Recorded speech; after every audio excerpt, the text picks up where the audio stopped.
नमस्कार, मेरा नाम आरती भारद्वाज है और आप देख रहे हैं कलम इंडिया न्यूज।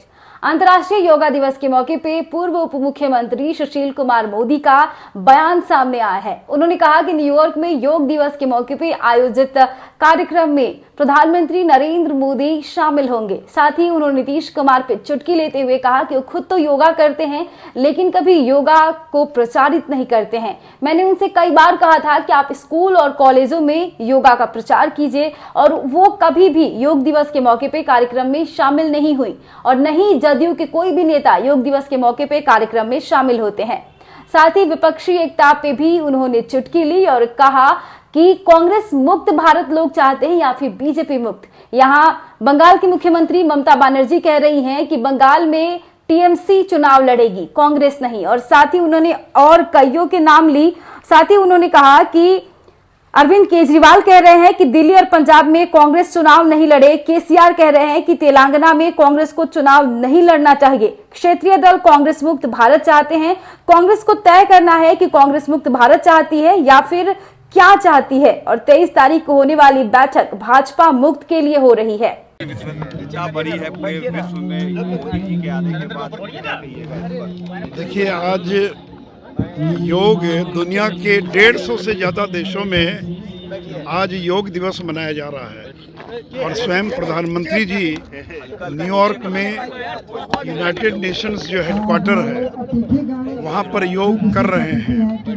तो ये नरेंद्र मोदी और पतंजलि योगपीठ का योगदान है कि आज योग को पूरे विश्व के अंदर और भारत ने पहुंचाया है। तो ये नरेंद्र मोदी जी जब 2014 में अमेरिका गए थे और जब यूनाइटेड नेशंस को उन्होंने संबोधित किया था, उसमें उन्होंने आग्रह किया था कि 21 जून जो वर्ष का सबसे लंबा दिन होता है, उस दिन 21 जून को अंतर्राष्ट्रीय योग दिवस के रूप में मनाया जाए। और मुझे खुशी है कि संयुक्त राष्ट्र संघ ने 21 जून को घोषित किया और 193 देश जो उस सभा में मौजूद थे, उन लोगों ने सर्वसम्मति से 21 जून को अंतर्राष्ट्रीय योग दिवस मनाने का निर्णय लिया। आज ये 9वां योग दिवस है और आज करोड़ों लोग और योग दिवस मना रहे हैं। मैं लोगों से यह अपील करूंगा कि योग दिवस केवल एक दिवस नहीं है, बल्कि प्रतिदिन उसको अपने जीवन में अपनाने का प्रयास करना चाहिए। और बिहार तो योग की भूमि रही है, क्योंकि पतंजलि जी के बारे में कहते हैं कि वो बिहार में ही पैदा हुए। और जो मुंगेर योग आश्रम है वह दुनिया का सबसे पहला योग विश्वविद्यालय था। और स्वामी निरंजनानंद जी और बाकी सभी लोगों ने तो योग के प्रचार प्रसार में बिहार योग विद्यालय का और बिहार का बहुत बड़ा योगदान है। आज मुझे खुशी है कि आज इतनी बड़ी संख्या में लोग योग दिवस के कार्यक्रम में यहाँ पर उपस्थित हुए। ये आरजेडी और जेडीयू के नेता लगातार योग दिवस कार्यक्रम से दूरी बनाते रहते हैं। आप लोग तो तमाम लोग हैं शामिल, लेकिन देखिए, जब हम लोग सरकार में भी थे तो जेडीयू के लोग शामिल नहीं होते थे। मैंने कई बार नीतीश जी से कहा कि जब आप खुद योग करते हैं तो क्यों नहीं स्कूल में, कॉलेज में और आम जीवन में योग को प्रचारित किया जाए। लेकिन पता नहीं क्या उनकी मजबूरी थी कि जब सरकार में भी थे तो कभी भी योग दिवस के कार्यक्रम में जदयू के लोग कभी शामिल नहीं होते थे। और मुझे ये कहा जाता था कि ऊपर से निर्देश है कि आपको कार्यक्रम में शामिल नहीं होना है।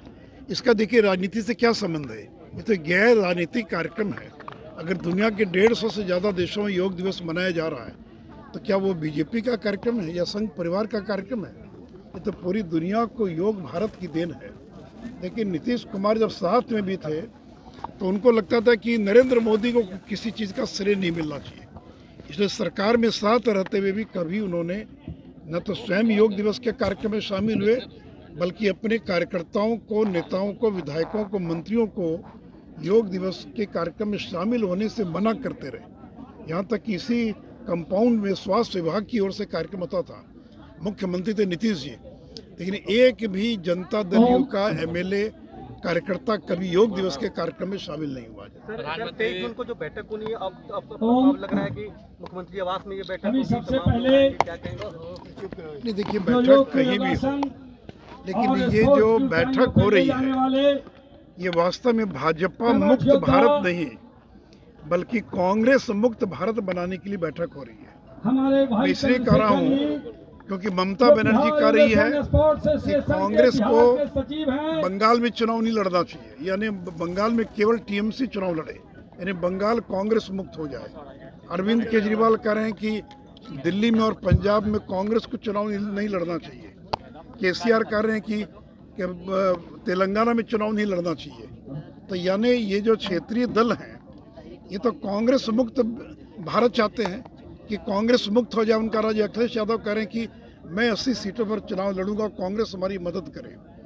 तब ये कांग्रेस को तय करना है कि वो कांग्रेस मुक्त भारत चाहती है कि वो क्या चाहती है। तो 23 तारीख की ये जो बैठक है वास्तव में भारत मुक्त भाजपा मुक्त भारत के लिए नहीं बल्कि भारत को कांग्रेस मुक्त करने के लिए ये बैठक हो रही है। फिलहाल के लिए हमें दे इजाजत और देखते रहें कलम इंडिया न्यूज। और इस तरह के तमाम अपडेट के लिए आप हमारे चैनल को लाइक करें, सब्सक्राइब करें और हमारे वीडियोस को ज्यादा से ज्यादा शेयर करें। नमस्कार, मेरा नाम गरिमा है। मैंने इस बार यूपीएससी की परीक्षा में ऑल इंडिया रैंक 2 हासिल की है और मैंने अपने इस जर्नी में परफेक्शन आईएएस से आंसर राइटिंग के दौरान मदद ली थी और मेंस पर फोकस करना बहुत इम्पॉर्टेंट है बिकॉज मेंस का स्कोर ही आपको इस रैंक तक के आगे पहुंचा सकता है। इसके अलावा आई थिंक जो अभी अपकमिंग प्रीलिम्स है उस पर भी आपको काफ़ी फोकस करना चाहिए, बट अल्टीमेटली जो गेम चेंजर होगा वो आपके लिए वो आंसर राइटिंग फॉर मेंस ही होगा। तो आपके पास एक बहुत ही एक्सपर्ट गाइडेंस है परफेक्शन आईएएस के अंदर, आई थिंक, एंड मेंस पर फोकस करना इज वेरी इंपॉर्टेंट।